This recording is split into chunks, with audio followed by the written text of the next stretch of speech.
So, number 2 is going to be Dream Theater, Distance Over Time. Okay, we're going to have to talk about this. I know that you are not a big fan of this album, and we've talked about it before. The only reason why I'm putting this album up there is because it's the first album from them that was produced by, not Portnoy, Petrucci. Thank you. Okay. Not just that, but it was, I think this must be one of their shortest albums. It definitely... It's pretty dang close to it. Maybe Images and Words was also around the same length, but this is one of their shortest albums.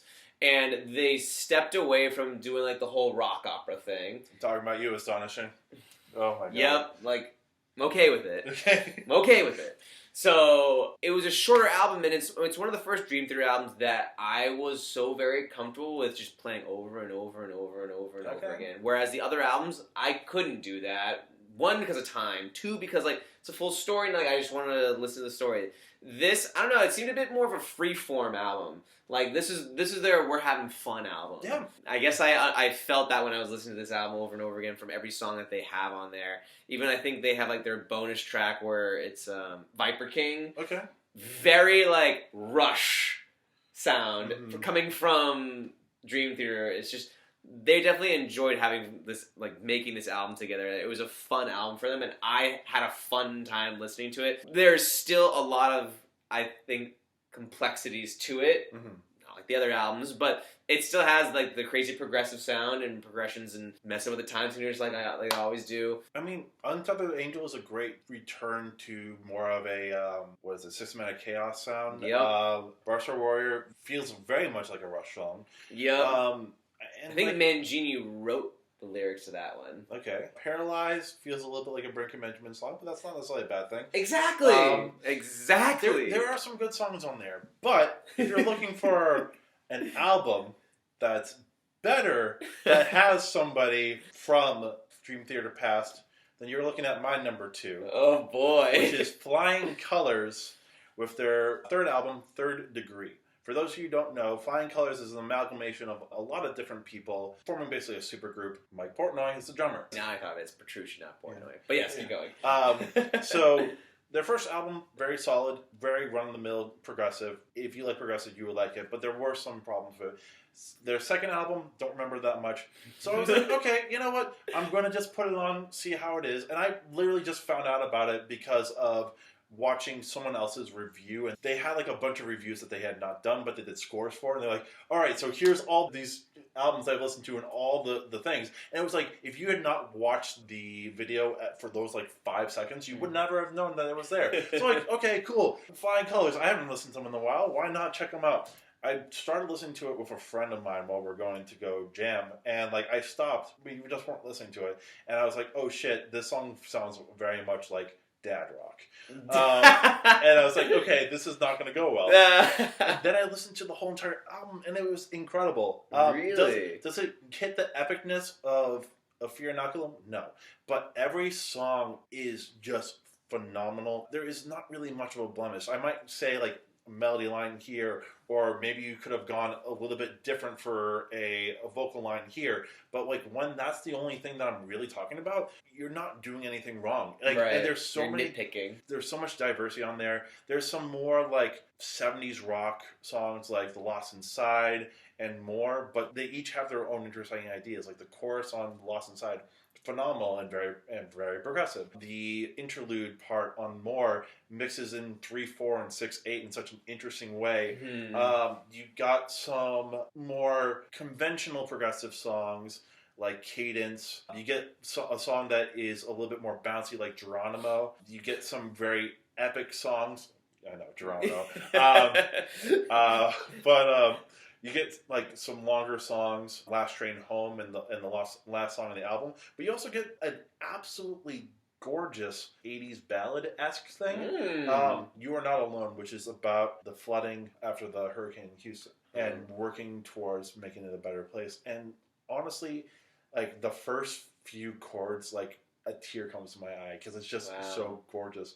And then you get this more Beatles, Beach Boys-esque song called Love Letter, and it's cheesy as all hell about being someone's love letter, but it just fits so well in there. It's so fun, it's so upbeat, and I don't give a fuck if you don't like this song. This is just so much fun. McPherson, I'm going to say his last name, the singer, also gets to shine a little bit more on this album. The first two ones, there were some other people singing along with them, and they did well. And even Portnoy sang.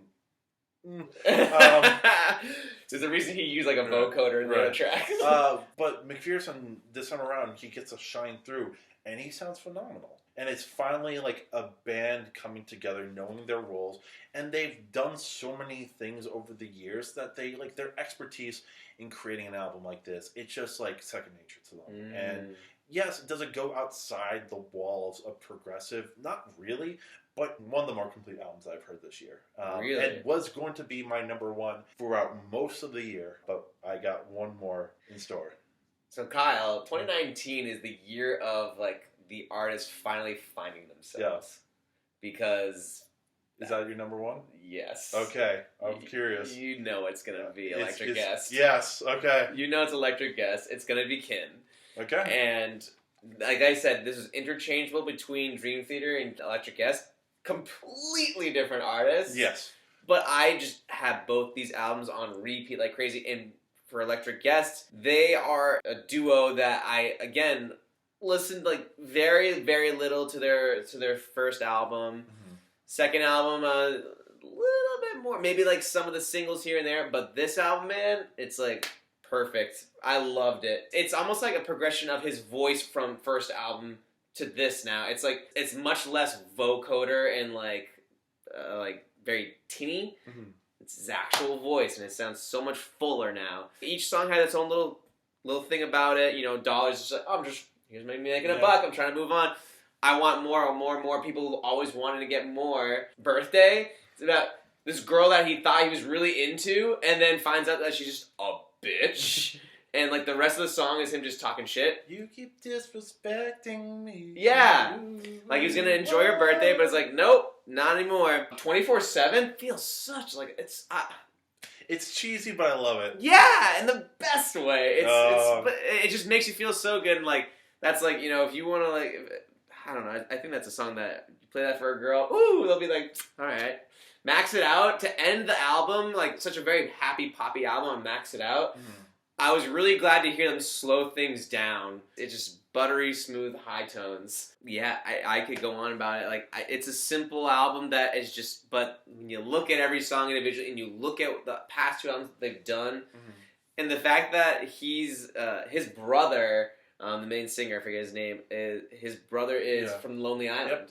Like, I didn't even know that either. Cool story. I will say that there is no one bad song on that album. Whether you're going into Dollar or Freestyle of that. Freestyle! I Got the Money has grown on me a lot. I think there's some pacing things, but I don't have any qualms with you having that as your number one. I would say go back through their other stuff, because I personally love the other two albums a little bit more. Yeah. So I will agree with you. And was the first one Mondo, I think? Yeah, Mondo. Yeah. I love the more experimental side of that. Absolutely. I love the combination of the two in plural. Mm-hmm. And yes, this is the most mainstream that they've gone. But hey, I don't necessarily hate that, because they are still experimenting. And like you said, Asa does a phenomenal time around. I think plural is finally where you start getting his voice a little bit more. Like Zero is a phenomenal beginning of that. But just to see that he's grown into being a frontman, I'm really happy to see that. And like, I really am happy to see that they have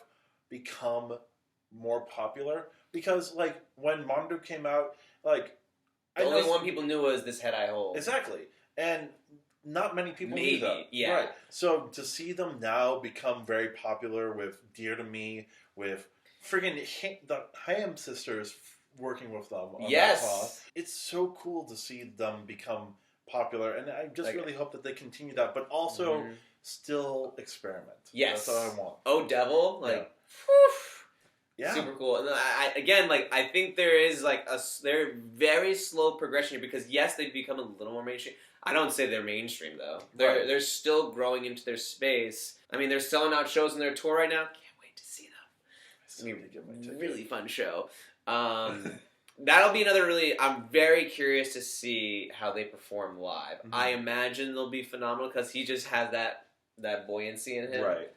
I think he'll put on a really great show. He's probably a very great entertainer, so that'll make him even more reason to be number one. Yeah. So for number one, I said that there was no flaws with the last album. But, I mean, Josh, you know me. Like, what type of music do I like? It's progressive and rock and metal. Jazz, right? We love our jazz. So, in order for you to be number one, you have to blow me away with something I've never heard before. Oh, boy. And just getting in, I literally listened to this album literally 6 hours before the new decade. Wow. I was listening to it. First time? First time. Just in time. On my way to Portland to hang out with my friends after I worked the day. I wasn't going to listen to it. I was not going to listen to it. I saw a couple of people talk about this album, and I was like, you know what? I finally had to take the time to listen to it. And I'm so glad that I did, because it would have been a travesty to not talk about it. Thank you, Scientist, with Terraformer. Oh. So I'm going to say this, and I'm going to say this first. This is an hour and 23-minute album. Their style is a little bit interesting, and it's not going to be for everybody. I'm going to flat out say that. But you have a mixture of everything that I love. You have the progressive styles of like a Deer Hunter, or the album that I talked about last year, Family Crest, which we didn't get to talk about. But those people. You have like a little bit of Cody and Cambria. You have a little bit of Snarky Puppy. Ooh. All mashed together to create this progressive jazz idea that is incredible. And I can see how it's going to be very overwhelming for people. It's very overwhelming. It can be very overwhelming. Take all those progressive ideas and just like snort crack, and you're like good to go. Like, oh my god! But like, all right, well now I want to listen to the album. The cool thing about it is, yes, there are some songs I don't like on the album, but everything else is just incredible. The way that they arrange, the way that they compose. This is weird to say, but it's like if you took the ideas in my mind of like what could be perfect for jazz, perfect for progressive, and just wrote an album. Every song has so much character to it. How no one has ever thought of putting like horns or violin into a progressive album is beyond me, because it sounds so cool. From the get-go, you get the first song, which is this 2-minute intro song, and it's just all the instruments except for the lead singer. And it sets up the tone so nicely. And then from there, you have so many colorful, so many intricate, so much layered songs that just sound phenomenal. There's even a song, Chromology, which felt like it could have perfectly been on the Snarky Puppy album. Really? The lead singer's voice is a little bit hard to get used to. If you know Cody and Cambria, Khalil Sanchez, the lead singer, he has a kind of similar style in the voice.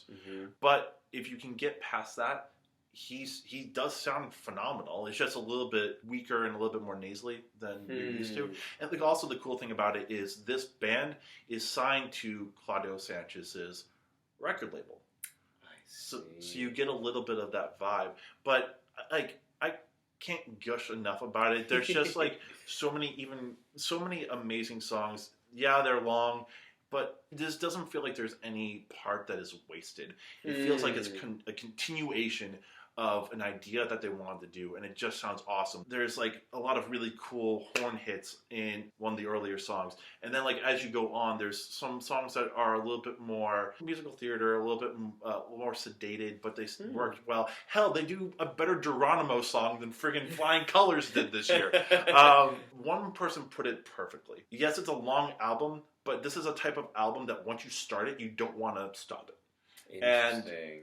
That's a perfect album right there. I've had a problem where like I will start listening to a song and like, well, I want to listen to this song, and then I want to listen to this song, and fuck it, I might as well just listen to the whole entire thing. Keep going. An hour later. Yeah, and then it's like an hour later, it's like, well, fuck, I had other shit to do, but hey, I'm here.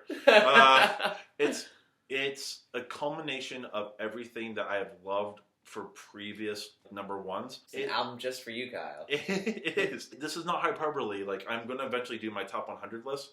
This is very near to be the one of the front runners of the decade. And it's crazy to think that I was, like, this close to not checking it out before the next decade. This is their first album, right? This is actually their third album. Third album. I have not heard of them before.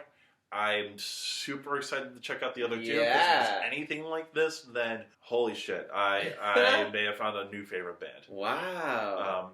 That's what you love to hear. Call me a nerd for loving this stuff, but you know what? I don't care. Be a nerd, proud nerd. Yeah. That's so great, man. I love this. This is every year. Yeah. You guys send me that. I need a list again so I can just now go through the ones that I haven't heard yet. And I'll send it out to you guys as well. I'll send out my full list now that this is all done, and I'll finally get back to doing some RU-ins or some stuff that I've been meaning to look at. I know I have to look at the new Eminem album, the posthumous Mac Miller album. Oof, that'll make you cry. There's a bunch.